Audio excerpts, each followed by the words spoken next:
Hey guys, I'm Mark. I'm Alon. And welcome to another episode of The Next Man Up.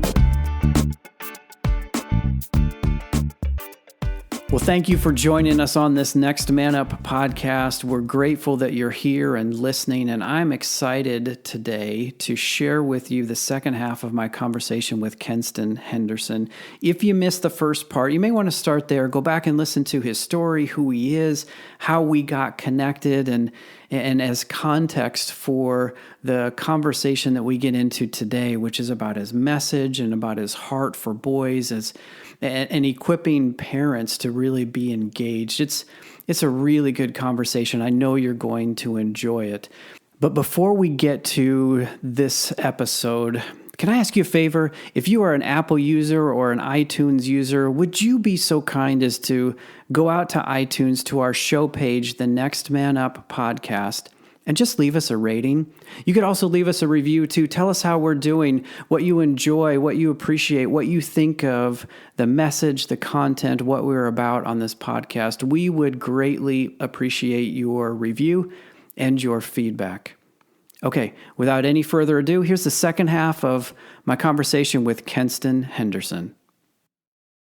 So you got this great launch from Dad, and you make it out into the world after 10, 12 years of finding your way. You're now in the lane, and you know the lane that you want to run in, and I know this, that you're moving more and more in that direction.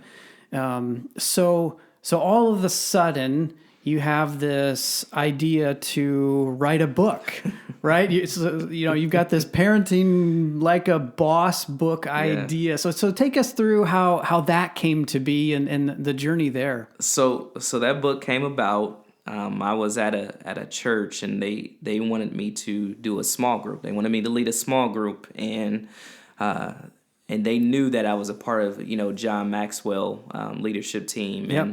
And so they said, Kenston, we really would love for you to do the John Maxwell, but enough people have already signed up to do some type of leadership. And so let's talk through what else could you possibly do. And so they's like, well, you are a parent. And I was like, yeah, I am. He's like, well, what about parent leadership? And so that started getting my wheels turning. And I said, okay, I can do that. Yep, especially since I'm starting to work more with young people, and I'm seeing the influence that parents have, whether good or bad. Right. They're having some type of influence. And I said, well, let's go for it. Let's do it. And they was like, so what are you going to call it? And they said, because Kenston, you're a cool dad. Like you communicate well with your son, but you also communicate well with the young people too. So, and so the name Parenting Like a Boss came up, as one of the names. I said, yeah, that's pretty nice. Feeling it. That's pretty catchy. Let's go for it. And so just, doing that 10-week series on parenting, just going in and diving in, doing some research on the results of parentless households. And really digging down on fatherless households is what captured my attention. Like, it's never not before. Good. It's really, really depressing. My brother, it's depressing. It is. Like it's I don't know. Like I had to stop reading. I had to put it down. I had to take a walk, because knowing the impact that fathers have, like nothing against any women out there, but the impact that fathers have from being fatherless, or they're present but not actively engaged. Right. It's scary. It is scary. It's scary. You talk about everything from a fatherless home pinpoints to, child abuse, to drug abuse, to jail. Right. Everything is pinpointing back towards the father. Right. And it's wild. It's wild. And so after doing that 10-week series, and after the class is over, somebody was like, yeah, Kenston, you should probably write a book on this. And I said, you know what? I've been thinking about writing a book, but it wasn't on this. Okay. But I think you should do it on this. And once I agreed, and then I got a few people in line, because the fight to write a book, that's a whole nother story. Yeah. I'm not a writer. You didn't go to school for writing. You don't know a lot about grammar. Right. So you shouldn't do that. Who's going to read your book? What parents are going to listen to you? You only have 11-year-old. So this is the dialogue inside your head. Dialogue inside the head. Yeah. And that's, and for a lot of people who's writing books or doing, something significant, there's going to be a battle within yourself, within your own head.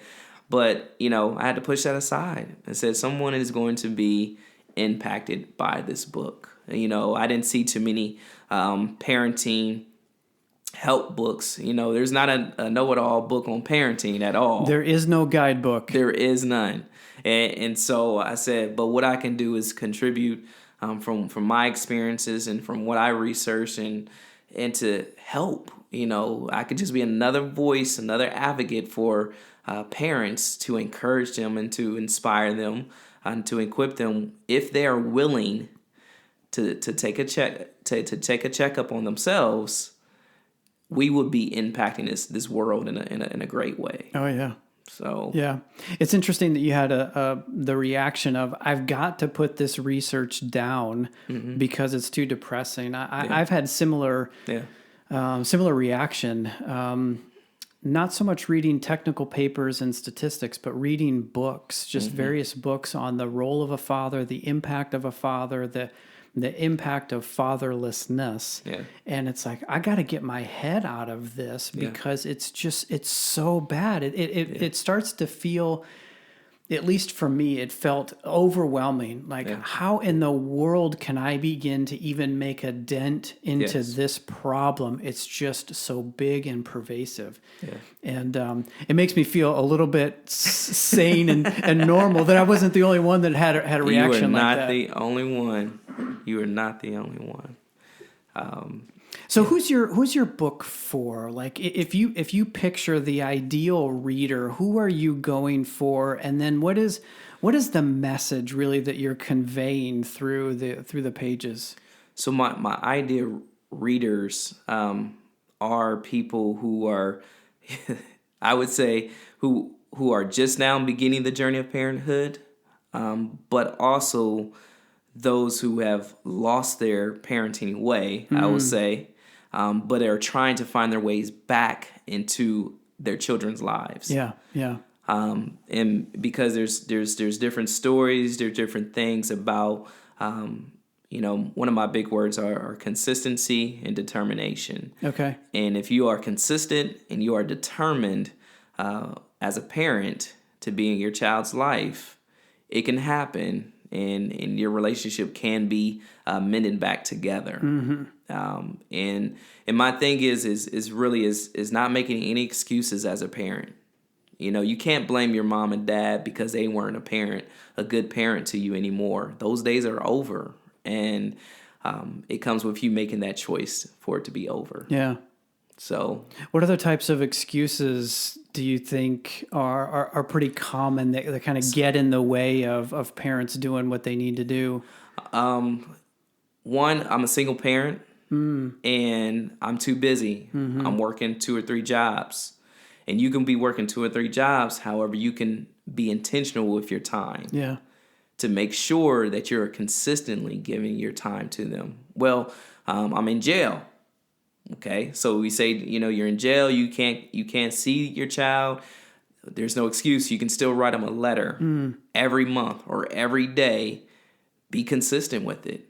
Well, I'm in a different state. I can't see my child. So we're in the world of technology.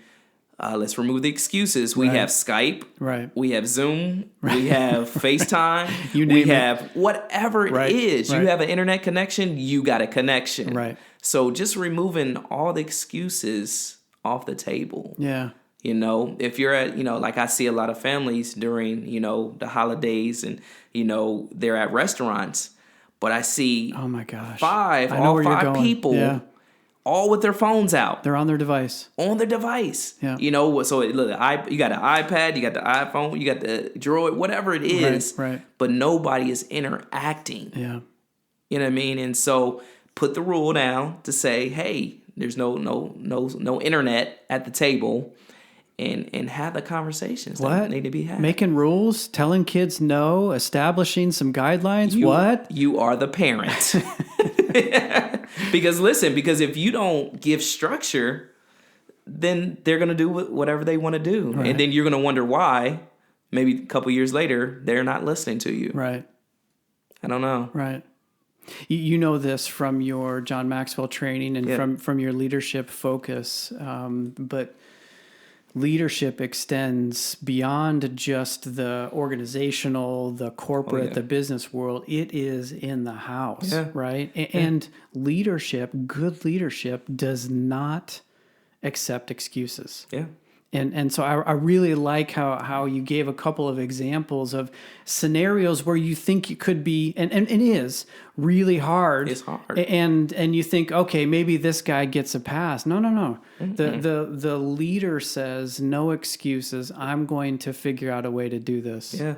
And that's, and again, determination. Determined that nothing's going to detour me from being the best parent in the world for my child. Yeah.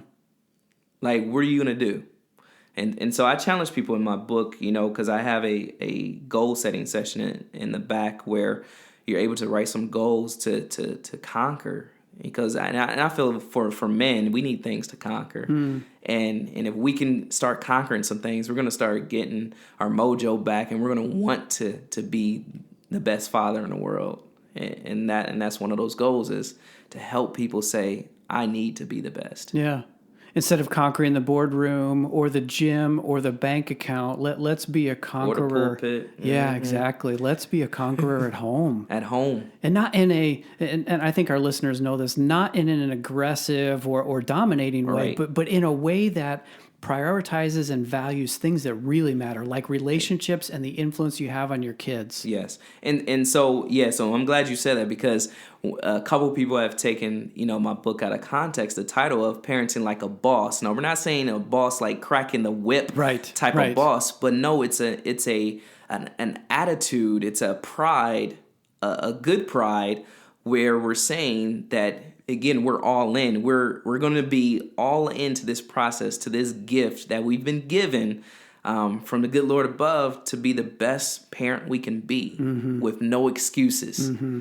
We're going to intentionally be committed to the child that we have, because we understand the effects of it, good or bad. Yeah. We understand. I really like that no excuses thing, because I'm quick to find excuses. Truth be told, being fully transparent here, I'm quick to find excuses. I'm too tired. My kids aren't interested, or I've got other work that needs to get done, or whatever. Excuses quickly roll off of my tongue. And this is from somebody who understands the importance, the influence, the value of being engaged as a parent. And yet... if I let myself, I can succumb to excuses just as easy as the next guy. Yeah. And here's the thing, though, but you recognize it. Yeah.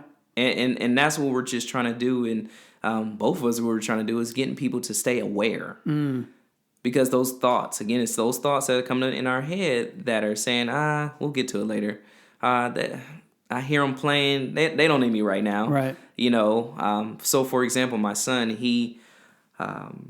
there's a basketball hoop in the basement, and I'll sometimes hear him playing the basketball. I hear him bouncing the ball off of everywhere, and it starts to get to me where I'm like, hold on, it's the weekend, and he's by himself. I don't want him by himself all the time. Yeah.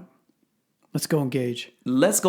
So I get up off of the couch. I love that. It's rough sometimes because I'm maybe working on my business on the weekends, but I said no, I got to get up. Yeah. Because he should not be playing by himself all the time. Yeah. You know what I mean? Sometimes it's cool, and sometimes what I do is I'll say, hey, Kenston, give me 10 minutes, and I'm coming, and then we going to get it on. You know what I mean? So giving our young people a time to say, this is how much I'm going to spend on this. But then I'm coming to be with you. And not as an excuse to just blow them off, right? But just creating some space to do what you got to do, and then honoring your commitment. Yes. 10 minutes is up. I'm in. Let's go. Yep. And that just keeps the communication open. So, yeah, that's cool. Yeah. When I was looking through the table of contents in your book earlier, I noticed a chapter toward the end called "A Letter to My Father" or "A Letter to My Dad" or something. I wonder what is that about? What do you say there? So that chapter actually was from my son to me. Really? So he wrote a piece in there dedicated to me. No kidding. And I was like, and it was funny because my girlfriend at the time, she's my fiance now, but she had him do that. And I just seen it appear in the book. I was like, hold on, how did that get in here? You didn't even know. I didn't see it until I started the last edits of the book. Wow. And it was there, a letter from him to me, and it had a little signature too. I said, how did that get there? But she planned that well, and it amazed me. Wow. It definitely excited me. And I was just like, wow. And is it just like, go dad, I'm encouraging you, be the parent like a boss type of guy? Like, so if I can read it real quick. Go for it. So it says, my dad is the best dad in the whole wide world. Oh my gosh. He says, I'm happy Kenston E. Henderson Sr. is my father. I'm happy God made my dad because I don't think I would have a very good life without him. Nobody on planet Earth can replace him. You are the best dad, and I love you. Thank you for being an awesome, great dad. Oh, my gosh. Dude, that gives me chills. Like what does that do to you to hear your son say that for you? I was like Superman. I was like, I was yelling, and I'm just like, just filled with so much joy because, you never know. And people say this, you never know how much impact you're having on your children until they later on they grow up and they're adults, and then they show some appreciation of all that parenting that you did. Right. But this is just in the middle of life. He's 10 years old at that time, but just telling me how he feels about his dad, and that means so much to me. Wow. To where I'm like, I really got to turn on the Rocky music, the Eye of the Tiger, and I'm going after this parenting Charge those thing. Steps, man.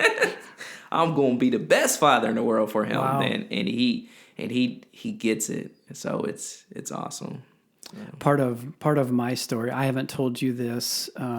Listeners that have been with us from the beginning know this, but part of my story is a few years ago, I left the corporate space to go out on my own.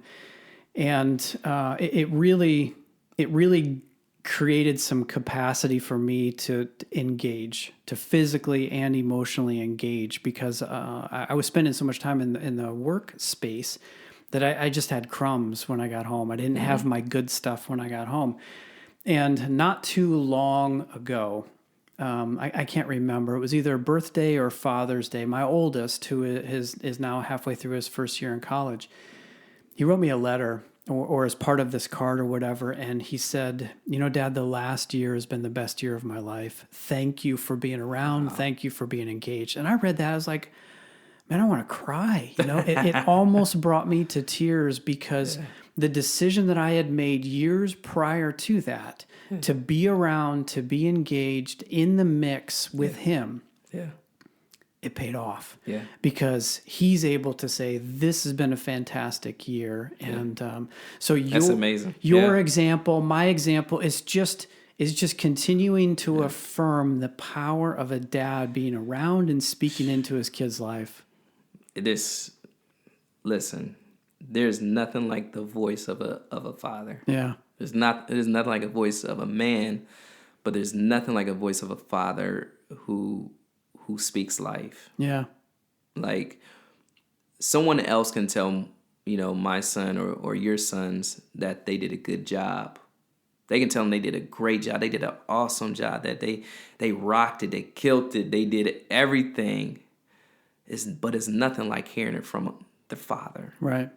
That says, there's the final. That's the voice I was listening for. That's right. That's the one I was waiting for. That's right. You know what I mean? And so that's why, again, it's just so important that they hear it from us. Yeah.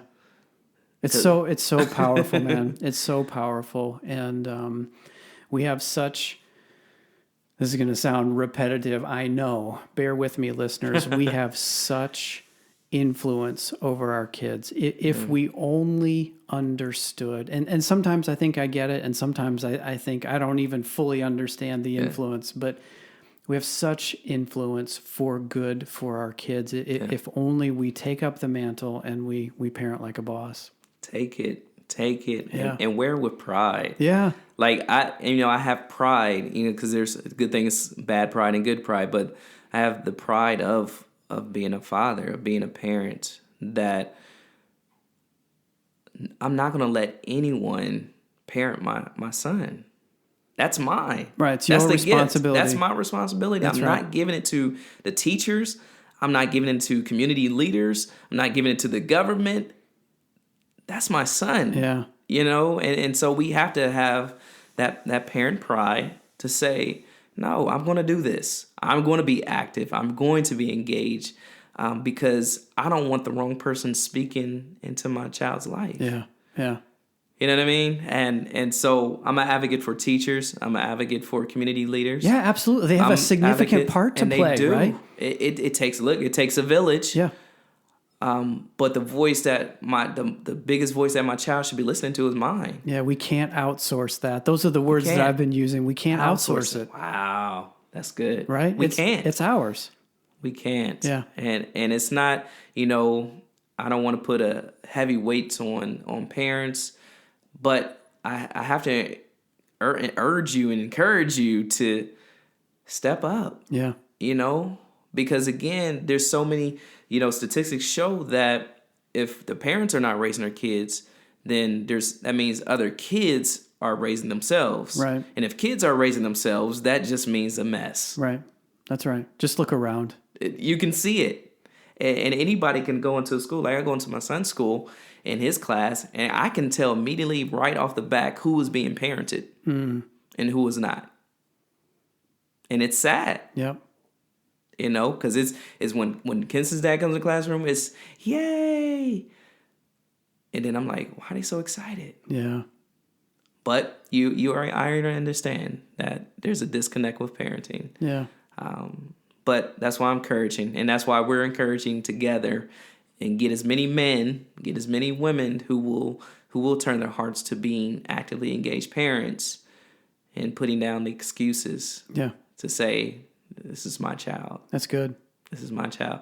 It's funny, real quick, that the picture I just seen was, I don't know if this is a Christian radio, but I got the picture of when Jesus was being baptized by John the Baptist, and God, his father, came down from heaven and just said, like, he was so excited. He was like, this is my son. I am well pleased with you. Right. And that's just, again, coming from the Father.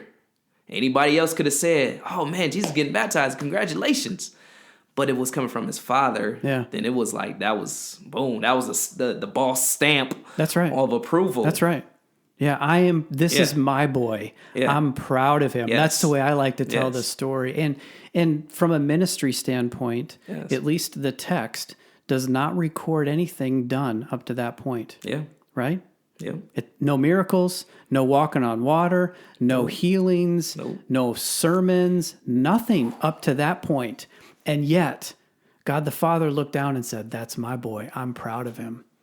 And see, that's so telling, because it just, the aftermath of that. So you said no miracles, nothing was done up until that point. Right. But when he got baptized, and he got solidified by his Father, that's when the show really began. Right. That's when it was game on. Yep.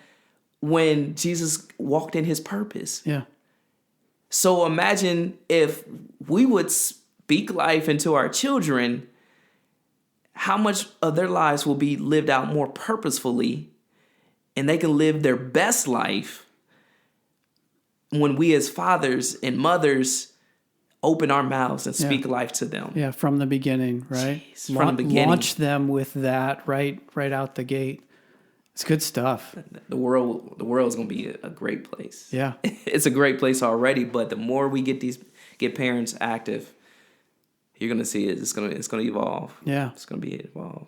Well, dude, thank you for all of the work that you do, all of the passion that you communicate, for the impact you're having, and for sharing all that with us, right? For bringing your story and the message, giving us some of your time today. I know our listeners will benefit from the wisdom and the experience that you share. There's nuggets all throughout the last how many ever minutes we've been going here. It's so good. Yeah. Thank you for having me. Thank you. Well, listeners, if you want to connect with Kenston, let me give you some of his vitals. I'll put these in the show notes as well. But the book, again, is Parenting Like a Boss. You can find it on that website, parentinglikeaboss.com, I believe. Live with Life. There we go. Sorry about that. I know you can find it on Amazon because I was looking at it before. The real website is Live with Life, life spelled with a Y, livewithlife.com. If you want to find him on Facebook, it's Live with Life. And if you're on Instagram or Twitter, you can get him at Kenston LWL.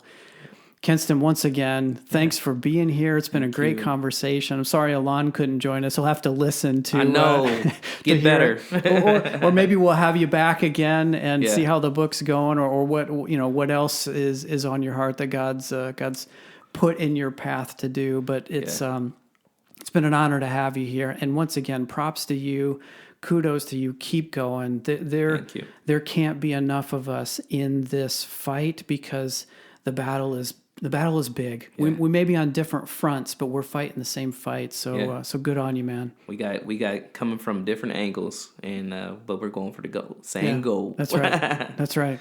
Yeah. All right. Thanks again, listeners. We'll catch you next time. Adios. See ya.